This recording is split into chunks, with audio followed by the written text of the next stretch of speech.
Part 1. You will hear two neighbours who live in an apartment block talking about shopping for food. First, you have some time to look at questions 1 to 6.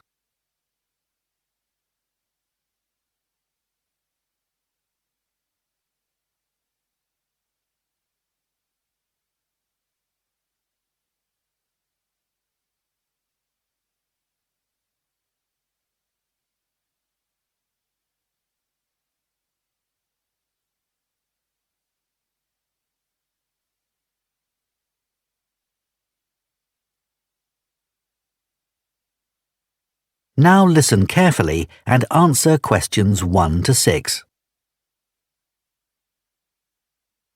Hi, Shannon. How are you settling into your new flat? Really well, thanks. You look like you're going shopping. Yes, I am. My cousins are coming to stay for a couple of days and I have to cook for them. Well, there are plenty of places to buy food in Kite Place. It's the area by the harbour. Oh, OK. I'll find that on the map. Thanks. What sort of food do you need to get? Well, neither of them eats meat, but they both like fish. Well, there's a really good fish market there. Oh, great. Where is it exactly? It's at the far end of Kite Place. So you have to go over the bridge and then it's on the right. OK. Is it open all day? It doesn't close until 4, but I'd recommend going earlier than that. It does run out of some things. Oh, I don't want that to happen. As long as you get there by 3:30, you should be fine. It's only 11 now, so plenty of time. Right? Do you need to buy vegetables too? I do, and I want to avoid all the plastic packaging in the supermarket. Well, there's a really nice organic shop there. Now, what's it called? It's the name of a flower. I know, it's Rose. Oh, that's a nice name. Yeah, it sells vegetables and quite a lot of other stuff. And where's that? Well, as you reach the market, you'll see a big grey building on your left. I think it used to be a warehouse. Anyway, now it's a restaurant upstairs, but the ground floor has 2 shops either side of the entrance, and it's the one on the left. That's easy enough. You can't miss it. There's also a big sign on the pavement, so you can look for that. Fine.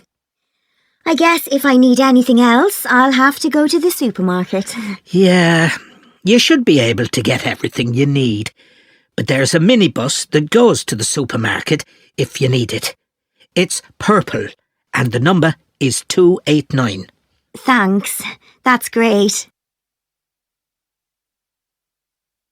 Before you hear the rest of the conversation, you have some time to look at questions 7 to 10.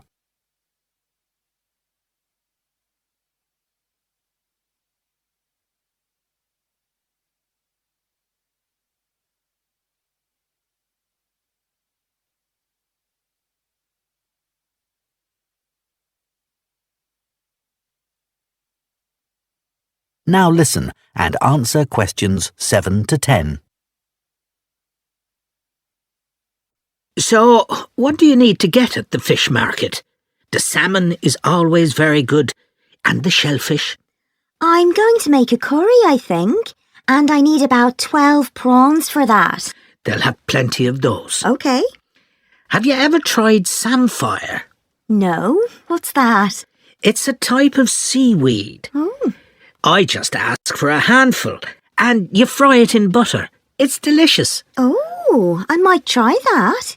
How do you spell it? It's SAMPHIRE.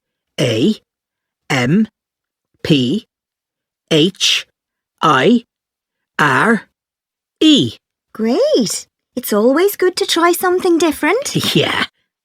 I'll see what beans they have in the organic shop, and I think I'll get something for dessert there. How about a mango? I'm not sure. They're not always ripe. I'd prefer a melon. It's bigger too. Good idea. The owner also sells a lot of spices there that you can put in a curry, and things like coconut. Oh, that's very helpful. I'll have a look. No problem. I know bread doesn't really go with curry, but I always like to have some in case. As I said, all the bread is homemade, and there's lots of variety. I like the brown bread myself. Sounds good. They sell other things there too. Like cakes? I love chocolate cake. Well, not that.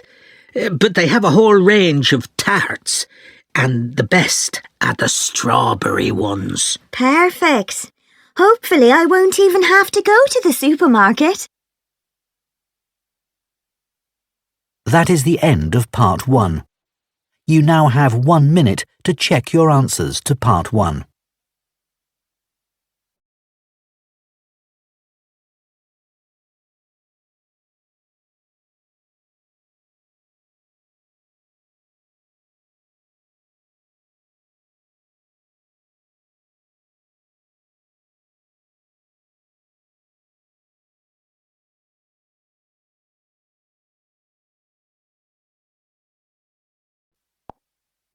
Part 2. You will hear the organiser of a children's book festival giving some information about it on a local radio programme. First, you have some time to look at questions 11 to 16.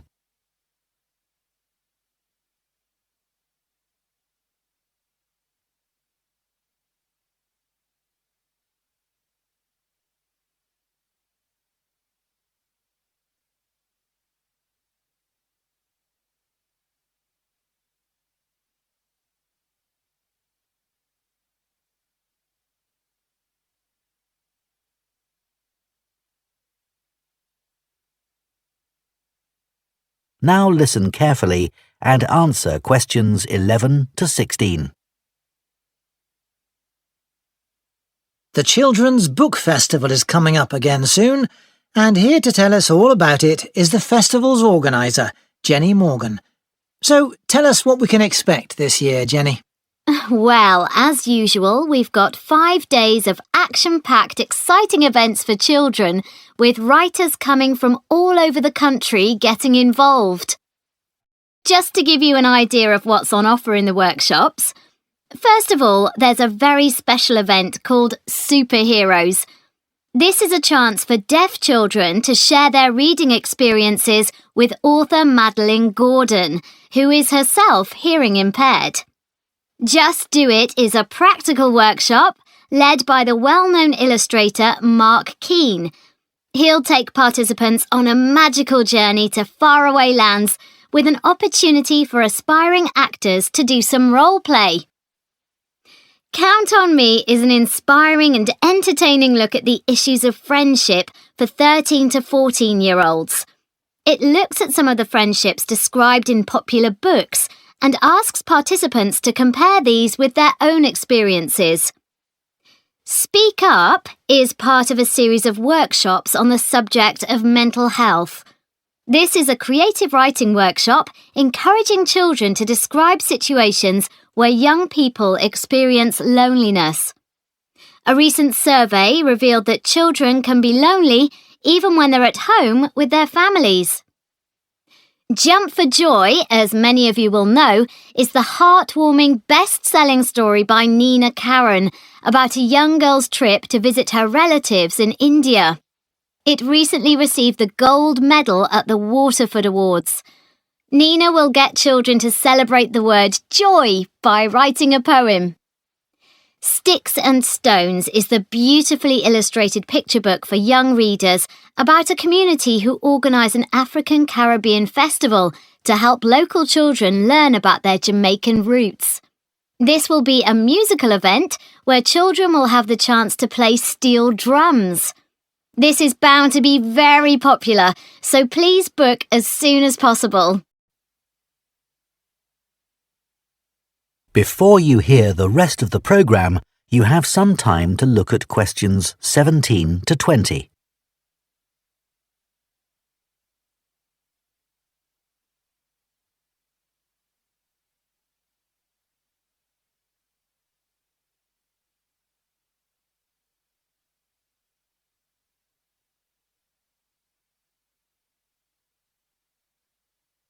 Now listen and answer questions 17 to 20.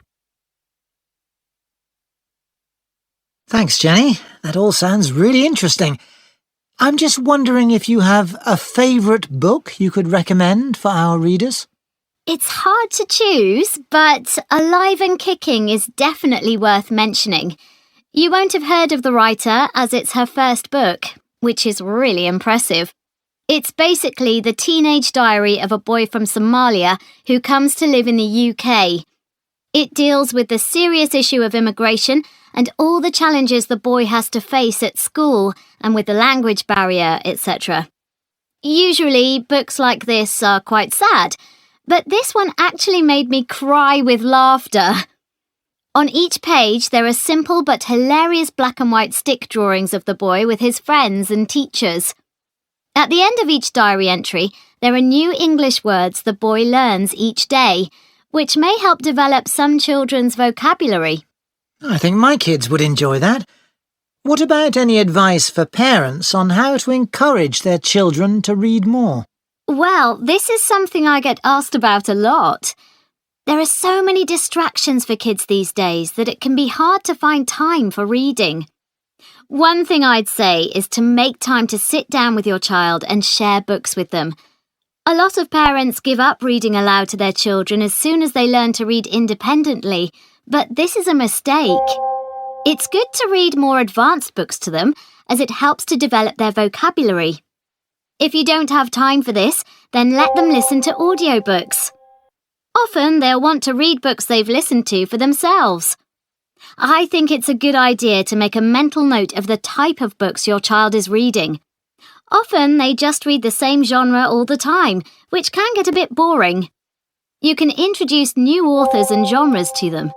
Librarians should be able to help you with this. Well, Jenny, I think that's really useful advice. That is the end of part 2. You now have 30 seconds to check your answers to part 2.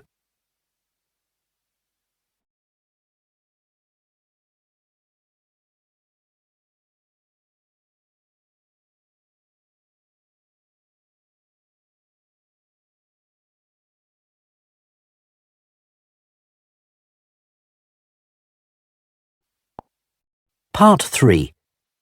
You will hear a trainee science teacher called Claire talking about her practical teaching work to another trainee called Jake. First, you have some time to look at questions 21 to 25.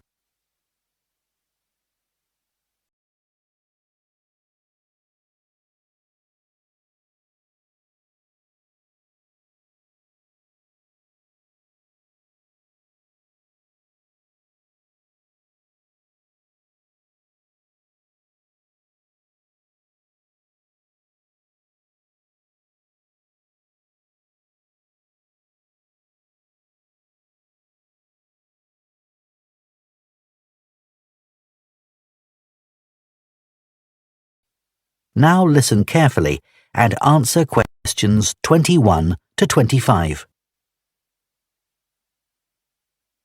Hi, Jake. How are you getting on with the practical teaching? It's harder than I expected, but I've got some great classes. How about you? Not brilliant. I'm really struggling with my Year 12 science class. Are they hard to control? Well, I don't have discipline problems as such. It's just that they don't seem to think that science has anything to do with their lives. It's depressing. They listen to what I say, and I gave them a test last week, and the results weren't too bad, but there's no real engagement. Right. And as part of my teaching practice, I have to design an experiment for them to do. I was wondering about something on the children's diets, asking them to record what they eat and maybe linking it to their state of health. Let's think. So your methodology would involve the children recording what they eat, okay, but you'd also need to have access to the children's medical records, and I don't think people would be happy about that. Confidentiality would be an issue. If you could get the right data, the conclusions might be significant, but I suspect it's not going to be easy. Right. Have you thought about doing an experiment using animals? Wouldn't that be upsetting for the children? Well, the animals don't have to be harmed in any way. It could just be an experiment where they're given a certain diet and the effects are observed.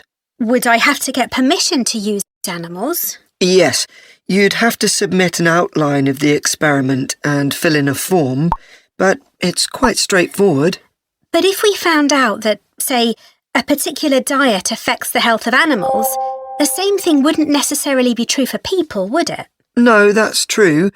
But the findings for any experiment are going to be limited. It's inevitable. I suppose so. So, what animals could I use to investigate the effects of diet? Mice? Yes, you'd need experimental mice, ones that have been specially bred for experiments. OK, so what will your experiment be investigating exactly? Well, something to do with nutrition. So maybe we could look at food supplements, things like extra iron and extra protein, and their impact on health. That might be rather broad. Maybe just look at the effects of one supplement, like sugar, on the health of the mice.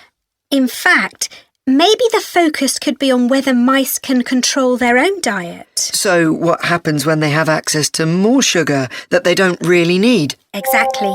Do they eat it, or do they decide to leave it? Great.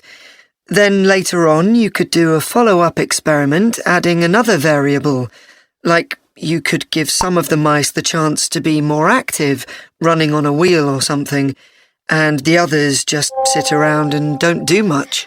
Or I could repeat the experiment but change the type of food I provided, or use mice with a different genetic structure. But I think your idea would be more interesting. I might think about that some more. Before you hear the rest of the discussion, you have some time to look at questions 26 to 30.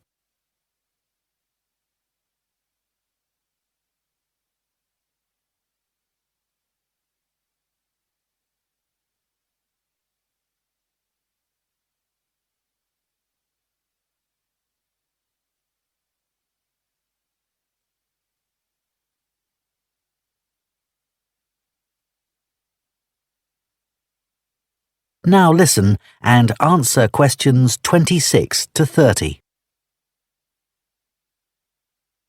So, can I talk through a possible procedure for the experiment where mice are given a sugar supplement? Sure, I did a similar experiment in college, actually. Great. So, how many mice would I need? I'd say about 12, and all young ones, not a mixture of old and young. OK. And I'd need 2 groups of equal sizes, so 6 in each group. And how would I tell them apart? I suppose I could put some sort of tag on one group or just mark them in some way. You could use food colouring, that wouldn't hurt them. Perfect. Then each group would go into a separate cage, and one group, let's call them Group A, would be the control group. So they'd just have ordinary mouse food. I suppose you can buy that? Yes, it comes in dry pellets. And the other group would have the same as the first group, but they'd also have the extra sugar. Would you just give them straight sugar? It might be better to give them something like cereal with it. Then you'd need to weigh the mice, I should think, once a week. And you'd need an electronic balance.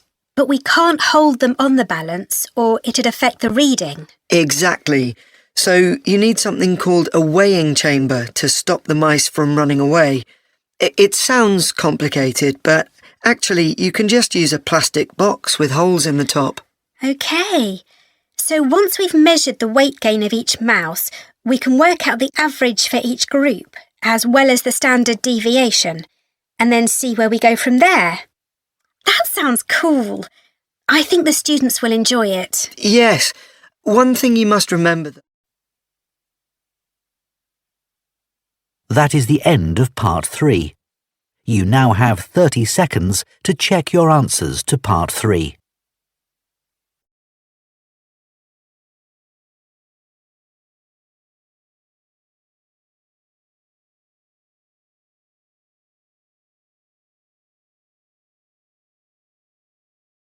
Part 4. you will hear part of an environmental science lecture about microplastics. First, you have some time to look at questions 31 to 40.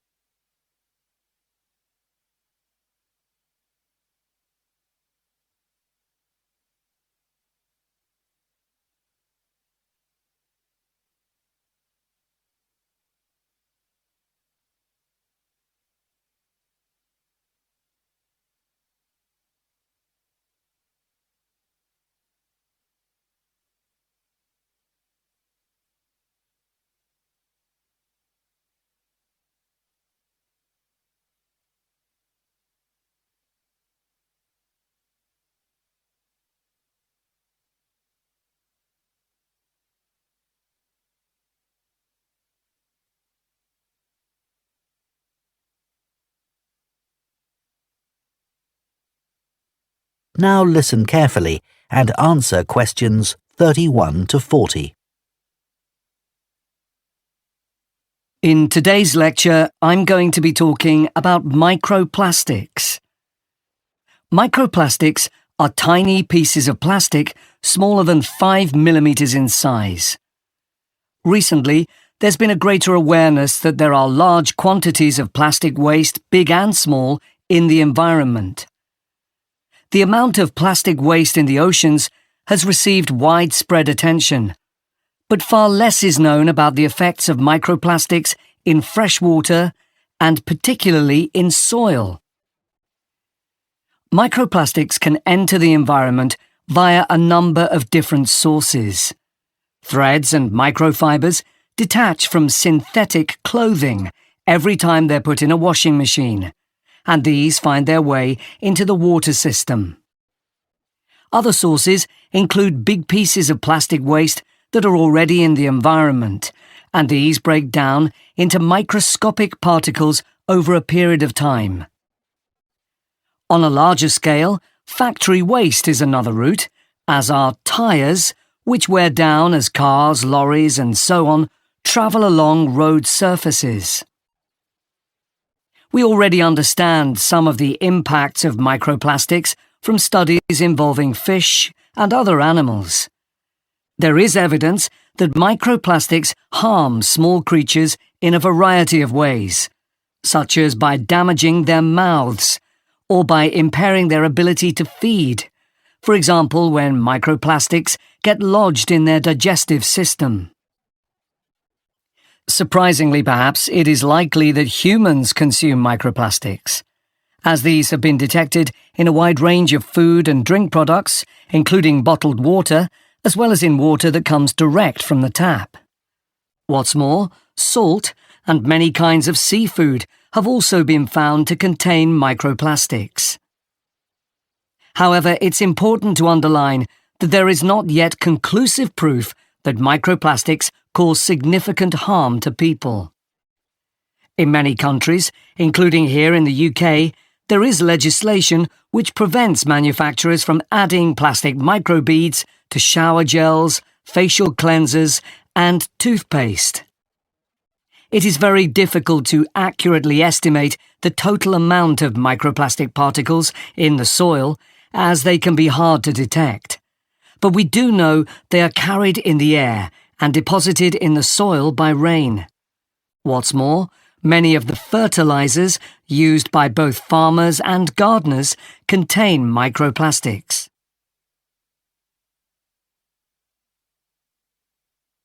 A team from the Anglia Ruskin University in Cambridge has carried out a study of the effects of microplastics on the digestive tracts of earthworms. These worms, which live in topsoil, are an essential component of our agricultural system. By feeding on soil, they mix nutrients into it, thereby making it more fertile.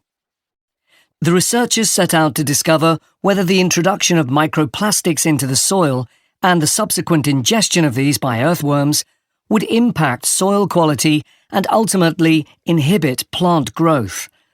The short answer was yes, it did. After placing 3 different types of microplastic particles into the soil, they planted perennial ryegrass. The particles of microplastic which included biodegradable PLA and conventional high-density polyethylene, or HDPE, were then ingested by the earthworms in the soil. The result was that the worms lost weight rapidly. What's more, a lower percentage than normal of the ryegrass seeds germinated, and the researchers concluded that this was a direct result of the earthworms being unable to fulfill their normal role in making soil more fertile. The team also discovered that there was an increase in the amount of acid found in the soil, and this was attributed mainly to the microplastic particles from conventional HDPE plastic. The conclusions of the study make for very interesting reading.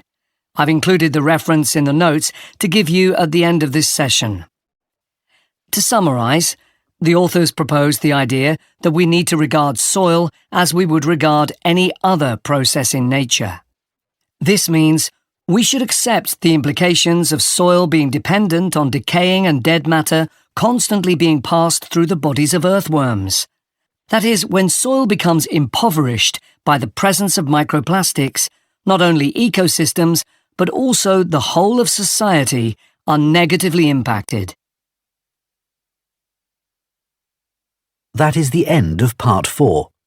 You now have 1 minute to check your answers to Part 4.